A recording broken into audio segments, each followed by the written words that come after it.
너 정도면. 최근 일본 방송에서 한 일본인 출연자가 한국 아이돌에게 선 넘는 발언을 하여 뜨거운 논란이 되고 있습니다. 누가 봐도 어리고 순진한 얼굴의 그녀를 얕보고 음흉한 본심을 담아 던진 헛소리였죠. 그러나 당황했을 법한 상황에서 타격을 1도 받지 않은 한국 아이돌은 오히려 일본인 출연자를 단 한마디로 역관광시켜버렸다는데요.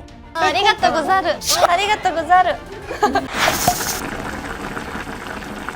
최근 일본 커뮤니티가 장원영 3초짤로 뒤덮이며 뜨거운 화제입니다. 귀엽게 볼을 부풀리고 손으로 염소뿔을 만들며 역대급 애교를 선보인 장원영. 해당 장면은 일본 방송에 출연한 한국 걸그룹 아이브 전원에게 MC가 직접 알려준 포즈인데요. 언뜻 오글거릴 수 있는 이 애교를 장원영이 너무 잘 살려버리는 바람에 세계 최고 귀요미 만화 찢고 나왔네, 실존인물 맞냐 등등 일본 네티즌들이 정신을 못 차리고 있는 것이죠. 요즘 일본 내에서는 아이브의 인기가 정말 어마어마하다는데요. 현재 다시 컴백한 카라부터 아이브, 르세라핌 등 한국 가수들이 일본 방송계를 아예 접수해버린 상황. 도저히 식을 기미가 안 보이는 일본 내의 K-팝 열풍에 수없이 러브콜을 받고 있는 한국 가수들이 일본에서 활발한 활동을 이어나가고 있습니다. 그러나 국내 팬들은 우리 한국 가수들이 일본에서 인기를 얻는 것은 좋은 일이지만 일본 방송에 자주 출연하는 것에 대해서는 우려의 목소리를 내고 있다는데요. 그 이유는 일본 방송에서 우리 상식으로는 도저히 이해할 수 없는 황당한 장면들이 너무 많이 나오기 때문입니다. 특히나 여성들을 대상으로 보기 민망한 장면들이 많이 나오는 일본 방송. 일례로 한국에서 그룹 아이즈원으로 활동했다가 일본으로 돌아가 많은 사랑을 받고 있는 아이돌 혼다 히토미가 방송 중 끔찍한 일을 겪으며 표정 관리에 실패하는 사건이 있었죠. 한 일본 예능에 출연한 혼다 히토미는 의자에 앉은 채 멀리서 엉덩이를 들이밀고 다가오는 남성을 가장 가깝게 멈추는 게임에 참여해야만 했는데요. 이게 무슨 해괴망측한 게임인가 싶으시겠지만 일본 방송에서는 이처럼 수준 낮고 상상을 초월하는 장면들이 많이 연출됩니다. 일본은 걸그룹이 미디어에서 괴롭힘의 대상이 돼도 전혀 문제의식을 못 느끼는 나라이기 때문이죠. 얼마 전에는 일본의 유명 아나운서 토쿠미츠 카즈오가 국민 걸그룹 AKB를 소재로 이런 망언까지 했다는데요. AKB 한두 명 정도는 내 아이를 낳게 할 수 있다. 일본 언론을 대표하는 목소리이자 간판이라 할 수 있는 아나운서가 어떻게 이런 말을 할 수 있는지 믿어지지가 않습니다. 그런데 더욱 놀라운 것은 이것이 일본에서도 논란이 되자 일본의 유재석이라 불리는 국민 MC 아카시아 산마가 라디오에서 문제의 아나운서를 공공연하게 옹호했다는 점입니다. 이런 것까지 논란이 되면 곤란해. 옛날에는 괜찮았어. 자꾸 이러면 나중엔 방송이 재미없어질 거야. 라면서 말이죠. 이런 게 농담이라고 통용되는 사회라니, 일단 이 모든 것이 편집되지 않고 방송에 그대로 나갔다는 것부터가 일본의 국민성을 보여주는 것 같습니다. 이것이 일본 내에 만연한 분위기이다 보니 실제로 일본에서 활동하는 한국 아이돌들에게도 피해가 가는 상황이라는데요. 최근에는 르세라핌의 일본인 멤버 카즈하와 사쿠라가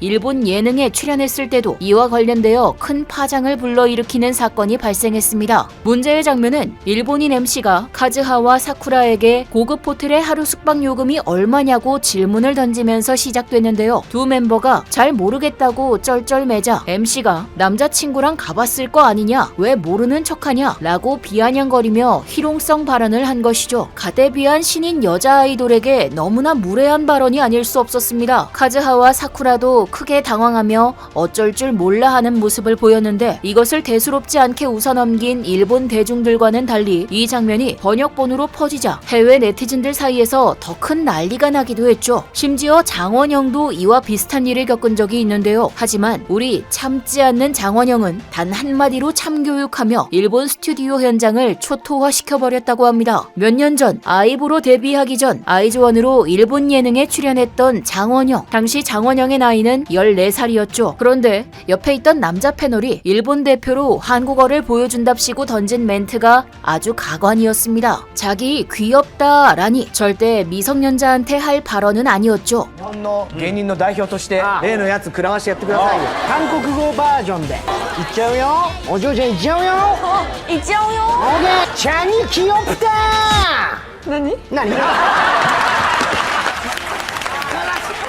그러나 전혀 기죽지 않고 헛소리를 원천 차단하는 장원영에 오히려 일본인 패널이 더 당황하는 모습이었습니다. 일본 해외 네티즌들 사이에서도 너무 속 시원하다, 저걸 외국어로 센스 있게 받아치다니, 예능감 좋다 등등 정말 잘했다고 칭찬 세례가 이어졌는데요. 반면 일본 네티즌들은 저러면 상대방이 민망해하지 않냐 라면서 부정적인 반응을 보였습니다. 부적절한 발언을 한 건 일본인 패널인데 어떻게 화살을 장원영한테 돌리나 싶지만, 불과 한 달 전 화제가 됐던 사건을 생각하면 일본인들이 이렇게 생각할 만도 합니다. 여자는 입 다물고 남자한테 설설 기면 되는 거야. 도쿄 전철에서 이유 없이 여성들을 광역 저격했던 일본 남성의 발언인데요. 이처럼 공격적으로 드러나는 케이스가 아니더라도 평소 일본인들 사고방식의 기저에는 이런 인식이 뿌리 깊게 자리 잡혀 있는 것이죠. 이들이 해외에 나가면 그보다 더합니다. 일본에서도 조회수가 100만이 넘으며 크게 논란이 됐던 영상이 있는데요. 해외 골프장에서 태국인 캐디에게 추태 부리는 일본인, 그걸 부끄러운 줄도 모르고 자신이 직접 촬영해서 SNS에 올렸다는 것이 더 놀랍습니다. 이러니 일본 예능에서 장원영이 선 넘는 발언을 참지 않고 되받아쳤을 때 일본 네티즌들의 반응이 별로였던 것일 텐데요. 아마 그들은 부끄러워하거나 상대방을 대단하다고 추켜 세우는 리액션을 기대했겠죠. 하지만 이처럼 말도 안 되는 일본인들의 행동에 장원영이 현명하게 잘 대처했다고 생각합니다. 아닌 건 아닌 일에 똑부러지게 대응하면서도 분위기가 싸해지기는커녕 오히려 더 방송의 재미를 살리는 흐름으로 이끈 장원영. 어린 나이에도 참 대단한데요. 일본은 이런 그녀한테 뭐라 할 게 아니라 스스로를 돌아보고 부끄러운 줄 알아야 할 것입니다. 지금까지 얼큰한 뉴스였습니다. 감사합니다.